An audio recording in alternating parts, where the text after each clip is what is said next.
नमस्कार दोस्तों, मैं हूं जितेंद्र कुमार सोलंकी और आज की विशेष खोज में हम रतवा गांव आए हैं जो मनावा से 22 से 23 किलोमीटर दूर होगा।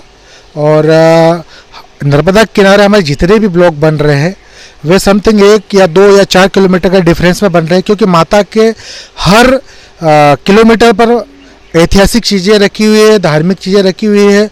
माँ के आंचल में इतना खजाना छिपा है कि बताने का मेरे पास में न तो शब्द है और ना मैं बता पाऊँगा।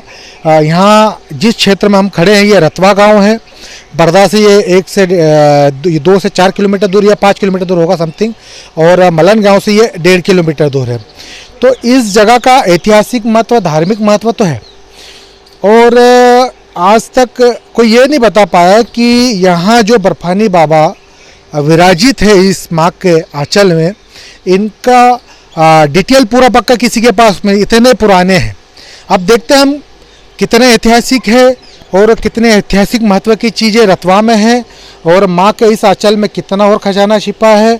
जैसे कि हम इससे 1 किलोमीटर दूर मान संगम है जहाँ पर हमने एक ब्लॉग भी बनाया था, वहाँ रिद्धेश्वर महादेव थे, और मलन गाँव में भी रिद्धेश्वर महादेव थे। उसके ठीक सामने लोहारा था जहाँ पर सिद्धेश्वर महादेव थे, कपिल संगम था। हमने कई ऐसे स्थानों पर इस माँ के आंचल में बनाए हैं ब्लॉग। आज बिल्कुल माँ के आशीर्वाद से हम यहाँ पर आए हैं, देखते हैं क्या है।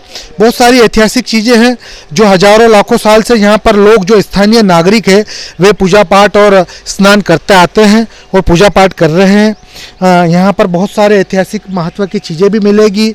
मैं यहाँ पर जो कुछ देवी देवताओं की पत्थर की मूर्तियाँ पड़ी हुई है, क्योंकि पुराने ज़माने में इसी तरह लोग पूजा पाठ भी करते थे। नर्मदा के किनारे मैया के इस आंचल में इसी तरह के विचित्र जो पत्थर होते हैं, जो आज की तारीख में अनदेखी का प्रतीक है। अब देख सकते हैं यहाँ पर किसी प्रकार का रख रखाव नहीं है। जब भी कोई धार्मिक आयोजन होता है या नर्मदा जयंती होती है, अमावस्या, पूनम या किसी प्रकार का धार्मिक गतिविधियाँ होती है, जब यहाँ पर लोग आते भी हैं, पूजा पाठ भी करते हैं, और पूजा पाठ करने के बाद यहाँ से सारे लोग चले जाते हैं। उसके बाद में ये चीज़ें जहाँ है वहाँ वैसी ही पड़ी रहती है।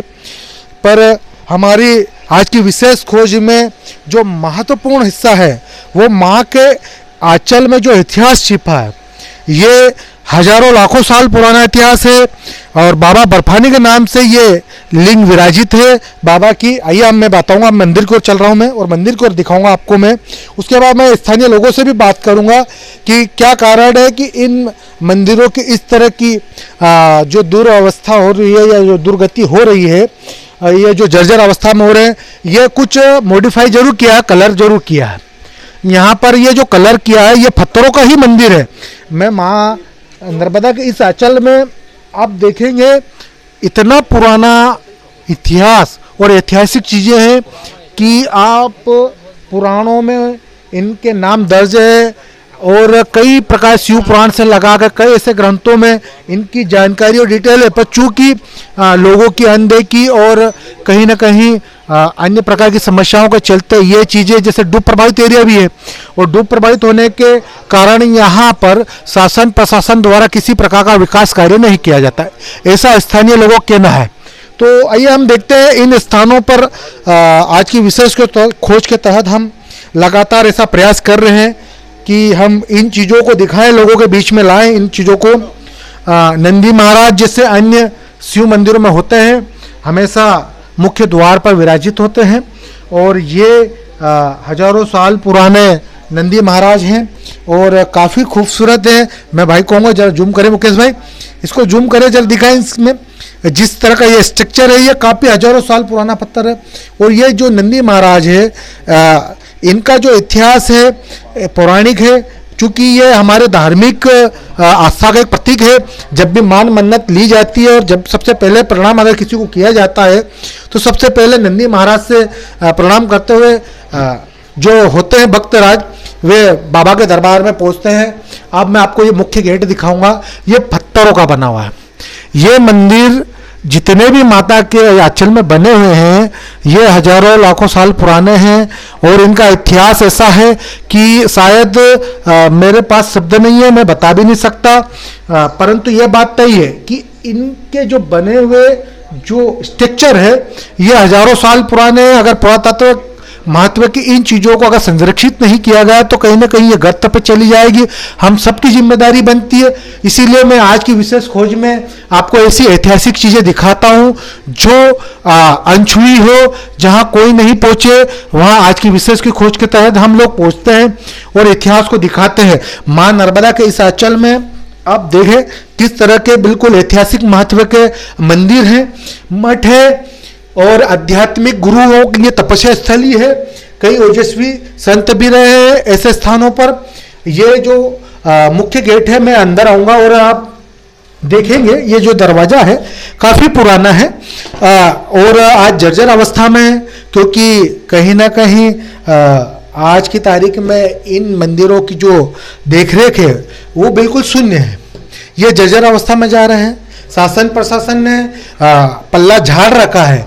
क्यों? क्योंकि ये डूब क्षेत्र है। अब डूब क्षेत्र होने के बाद में जो ऐतिहासिक महत्व की जो धरोहरें हैं उनकी जिम्मेदारी ना तो स्थानीय लोग शायद निभा पा रहे हैं ज़्यादा और ना शासन प्रशासन, पर हम हमारी जिम्मेदारी से नहीं भागेंगे और हम आपको दिखाएंगे आगे, ताकि हमारा इतिहास बच सके, हमारे धार्मिक आस्थाएं बच सके।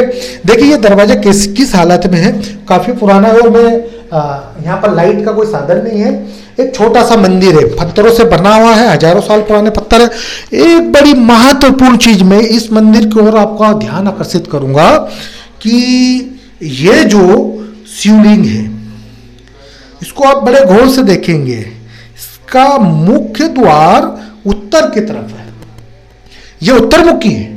बाबा बर्फानी हजारों साल से बाबा बर्फानी यहाँ विराजित हैं और इनके जो चारों तरफ ये बना देखेंगे आप। मैं भाई को कहूँगा थोड़ा लाइट कोई दिखाए मेरे को, यहाँ पर कोई दिखा सकता है क्या थोड़ा लाइट? भाई कोई थोड़ा लाइट दिखा दो तो अच्छा रहेगा। हाँ, ये देखें आप, ये बाबा जिस पे विराजित है, ये जो कुंड है ये पत्थरों का है। आप देख सकते हैं हजारों साल का इसमें जो इतिहास, इसकी खूबसूरती देखें।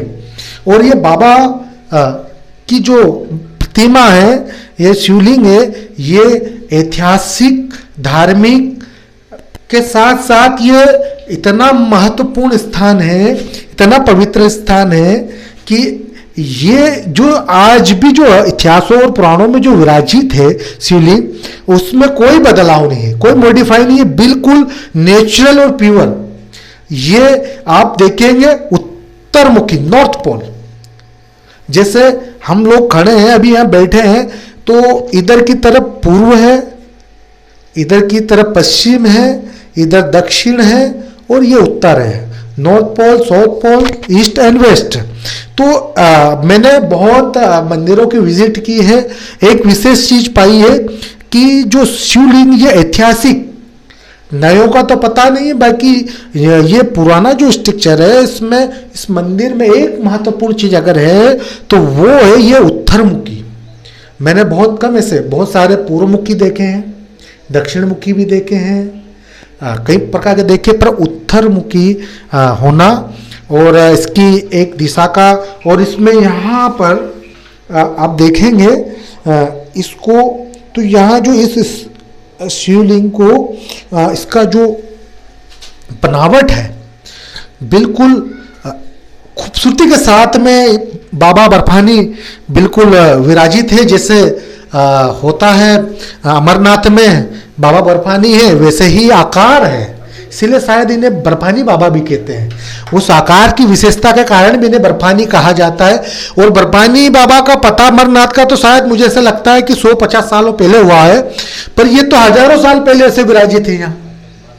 ठीक है, अब मैं इस मंदिर के और भी चीजें दिखाता हूँ। छोटा सा मंदिर है, ऐतिहासिक तौर पर यहाँ पर आप देखेंगे तो बहुत सारी चीजें जो पुराने जमाने में उपयोग में लाई जाती थी, वो वे जिस तरह के स्ट्रक्चर को आप देखना चाहते हैं, आप देखेंगे ये पत्थरों से ही बना हुआ है। सिर पे इसको मॉडिफाई थोड़ा सा कलर किया है ग्रामीणों के द्वारा।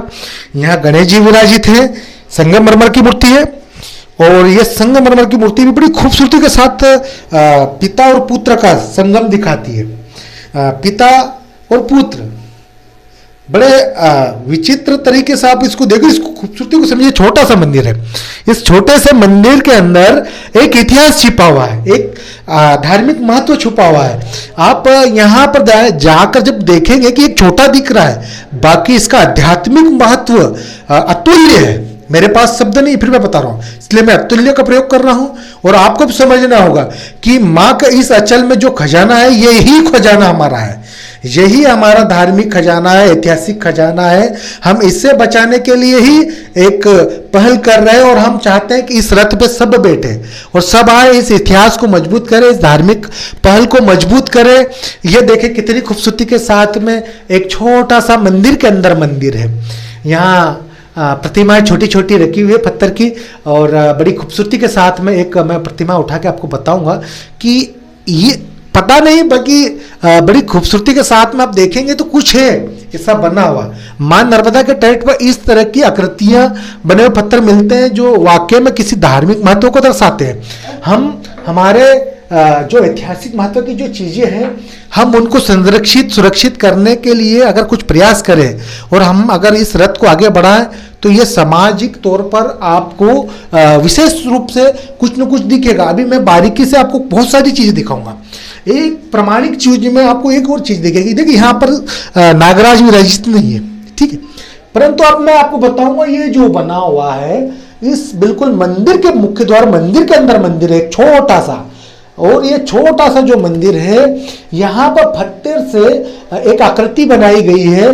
और बाबा नागराज, अब पता नहीं इन्हें क्या कहा जाता है, तक्षक है, शेष नाग तो नहीं है, पर बाकी जो भी है ये बिल्कुल नाग देवता की एक मुख्य रूप से मुख्य द्वार पर नाग विराजित जो है प्रतिमा बनी हुई है और बड़ी खूबसूरती की। ये पत्थरों की है, फिर बता दूं मैं, ये जो नक्काशी है ये पत्थरों से बनी हुई है और इस पर सिर्फ मॉडिफाई किया है। ये पुराने पत्थरों को सिर्फ इस पर कलर किया है और ये जैसा हजारों साल पहले बना था वैसा ही है। इसमें जो छोटी छोटी चीजें हैं वो बड़े ऐतिहासिक और धार्मिक महत्व की चीजें हैं और ये दर्शाता है कि इस मंदिर के अंदर का इतिहास, कि हजारों साल पहले किस हिसाब से जो लोग यहाँ आते थे और पूजा पाठ करते थे और किस तरह की पद्धति के साथ पूजा पाठ करते थे। और नर्मदा के तट पर माँ के इस अंचल में कई ऐसे मंदिर विराजित हैं। अभी तो जाले बने हुए हैं, आपको दिखेंगे, क्योंकि यहाँ पर किसी प्रकार का रख रखाव नहीं किया जाता है। पर अगर आप सब चाहेंगे तो माँ के इस गोद में, इन किनारों में आप अगर आएंगे तो आप इसको जरूर, इन चीज़ों को जरूर नोटिस करें और यहाँ पर कोशिश करें कि इन चीज़ों को सुरक्षित, संरक्षित और संरक्षण दें और शासन प्रशासन का ध्यान यहाँ पर लाएं कि जो क्षेत्र डूब जरूर हो गए, बाकी डूब क्षेत्र होने के साथ में इतिहास नहीं डूबा हमारा, हमारे इतिहास को कोई डुबो नहीं सकता। आज की तारीख में माँ के किनारों पर जो इतिहास बना है, जो रचा है इतिहास माँ ने, उस इतिहास को नहीं कोई डुबो सकता। इसीलिए आज भी हम डूब क्षेत्र घोषित होने के बाद में भी माँ के आंचल में इस तरह का इतिहास बचा हुआ। ये चारों तरफ से ये मंदिर का जो स्ट्रक्चर है आप देखेंगे, ये पत्थरों